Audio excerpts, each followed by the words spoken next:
नमस्कार, सत्य हिंदी के न्यूज बुलेटिन में आपका स्वागत है।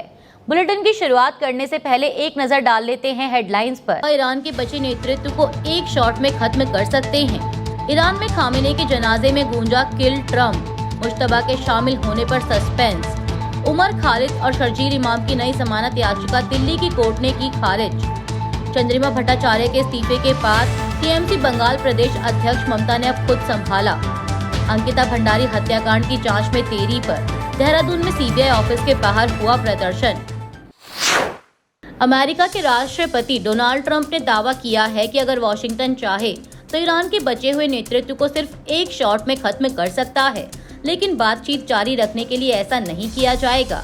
इंडिया टुडे की एक रिपोर्ट के मुताबिक ट्रंप ने यह बयान ईरान के पूर्व सर्वोच्च नेता अयातुल्ला अली खामेनी के अंतिम संस्कार के दौरान दिया।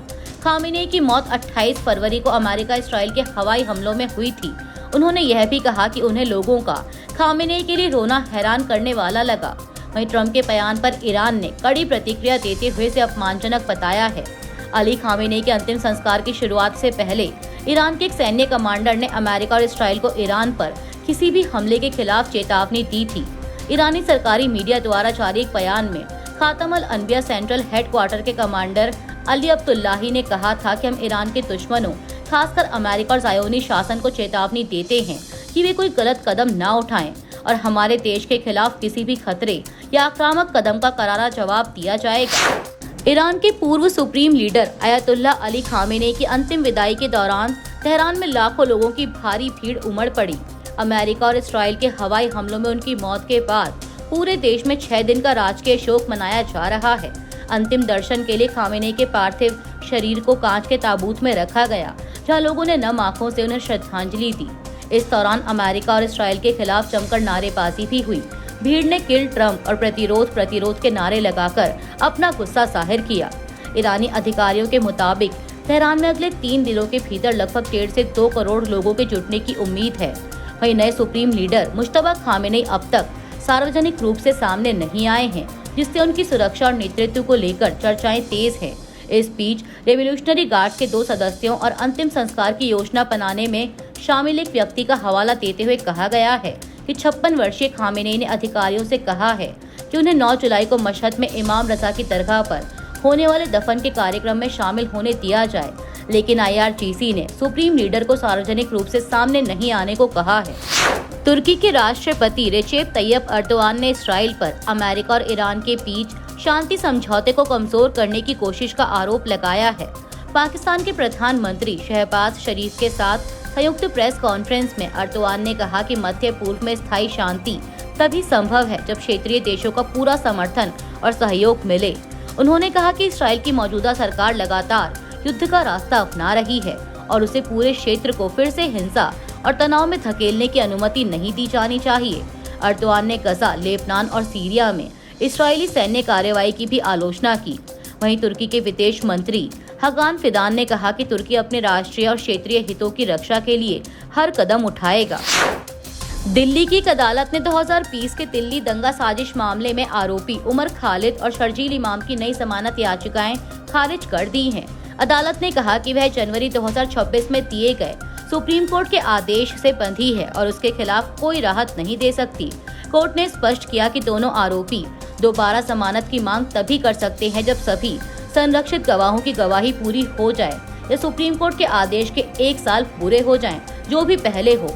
बता दें कि दोनों ने दलील दी थी कि 6 महीने से अधिक समय बीतने के बावजूद मुकदमे में कोई खास प्रगति नहीं हुई है। याचिका में कहा गया कि अब भी आरोप तय करने की बहस पूरी नहीं हुई है और दोनों लगभग 6 सालों से जेल में बंद हैं।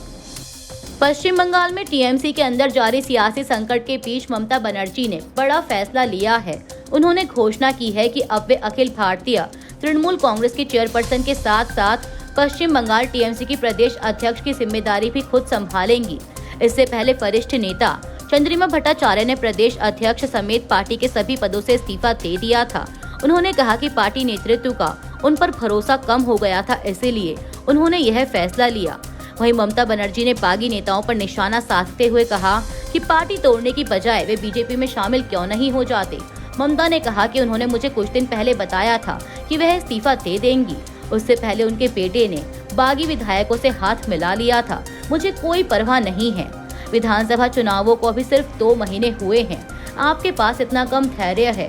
आप 15 साल तक विधायक और मंत्री रहे, अब आप बागी बन गए हैं। चुनाव से पहले आप बागी क्यों नहीं थे?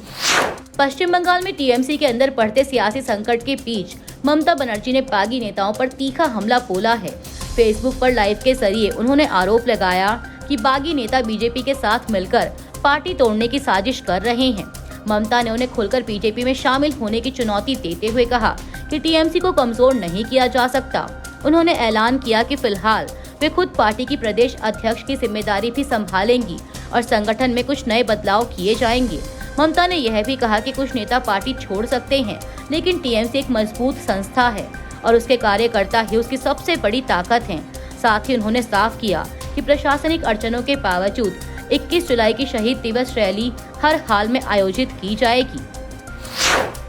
हिंदुस्तान टाइम्स की एक रिपोर्ट के मुताबिक अयोध्या राम मंदिर दान घोटाले की जांच में उत्तर प्रदेश की पुलिस अब 2 मुख्य आरोपियों लवकुश मिश्रा और अनुकल्प मिश्रा, जो आपस में जीजा साले हैं, की पुलिस कस्टडी मांगने की तैयारी कर रही है। पुलिस को शक है कि दोनों को दान की रकम की कथित हेराफेरी और उससे खरीदी गई संपत्तियों की अहम जानकारी है। पिछले हफ्ते राज्य पुलिस ने 1 दिन की कस्टडी मिलने के बाद एक और आरोपी अविनाश शुक्ला से पूछताछ की थी। अब तक इस मामले में 8 लोगों को गिरफ्तार किया जा चुका है। पुलिस ने आरोपियों के पास से करीब 80 लाख रुपए नकद, विदेशी मुद्रा, सोने चांदी के गहने और एक डोनेशन बॉक्स बरामद किया है। एसआईटी मामले की जांच कर रही है। डिजिटल रिकॉर्ड और दस्तावेजों के आधार पर सभी आरोपियों से पूछताछ की जा रही है। देहरादून में अंकिता भंडारी हत्याकांड की सीबीआई जांच को लेकर गुरुवार को जोरदार प्रदर्शन हुआ। अंकिता न्याय यात्रा संयुक्त संघर्ष मंच के बैनर तले बड़ी संख्या में महिलाएं, युवा और सामाजिक कार्यकर्ता सीबीआई ऑफिस पहुंचे। प्रदर्शनकारियों ने जांच में देरी का आरोप लगाते हुए ऑफिस के बाहर प्रतीकात्मक तालाबंदी की और अधिकारियों से जवाब मांगा। उन्होंने मामले में कथित वीआईपी की पहचान सार्वजनिक करने, जांच की प्रगति बताने और अंकिता के माता पिता के बयान अब तक दर्ज न किए जाने जैसे मुद्दे उठाए। प्रदर्शनकारियों का कहना है कि अधिकारियों के जवाब संतोषजनक नहीं थे। उन्होंने चेतावनी दी कि यदि जल्द ठोस कार्रवाई नहीं हुई और जांच में पारदर्शिता नहीं दिखाई गई तो आंदोलन को और तेज किया जाएगा। पश्चिम बंगाल के नदिया जिले में खुफिया राजस्व निदेशालय यानी टीआरआई ने बड़ी कार्रवाई करते हुए 7 अंतर्राष्ट्रीय सोना तस्करों को गिरफ्तार किया है। अधिकारियों ने उनके कब्जे से 24 किलो सोना बरामद किया, जिसकी अनुमानित कीमत 34 करोड़ रुपए से अधिक बताई जा रही है। डीआरआई के मुताबिक गुप्त सूचना के आधार पर चाकदह के पास 7 मोटरसाइकिलों पर जा रहे आरोपियों को घेरकर पकड़ा गया। तलाशी के दौरान उनकी कमर पर कपड़े की बेल्ट में छिपाकर रखे गए 180 विदेशी गोल्ड बार बरामद हुए। शुरुआती पूछताछ में आरोपियों ने बताया कि वे केवल सोना पहुंचाने का काम करते थे और सीमावर्ती इलाके से यह खेप लेकर कोलकाता जा रहे थे। अब टीआरआई पूरे तस्करी नेटवर्क और इसके सरगना का पता लगाने में जुटी है। दिल्ली की राउज एवेन्यू कोर्ट ने बिहार के बीजेपी विधायक राजू कुमार सिंह को 2018 में नए साल की पार्टी के दौरान हुई फायरिंग में एक महिला की मौत के मामले में 4 साल की जेल की सजा सुनाई है। अदालत ने पीड़ित अर्चना गुप्ता के परिवार को 25 लाख रुपए मुआवजा देने का भी आदेश दिया। कोर्ट ने बंदूक संस्कृति पर सख्त टिप्पणी करते हुए कहा कि कानून के शासन वाले देश में सिंघम या पुष्पा जैसी सोच की कोई जगह नहीं है। राजू कुमार सिंह को गैर इरादतन हत्या और आर्म्स एक्ट के उल्लंघन का दोषी पाया गया है।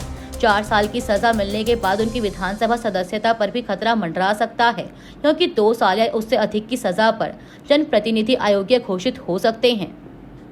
अभी के लिए इस बुलेटिन में सिर्फ इतना ही। 11 बजे फिर हाजिर होंगे खबरों के अपडेट्स के साथ। तब तक के लिए देखते रहिए सत्य हिंदी। नमस्कार।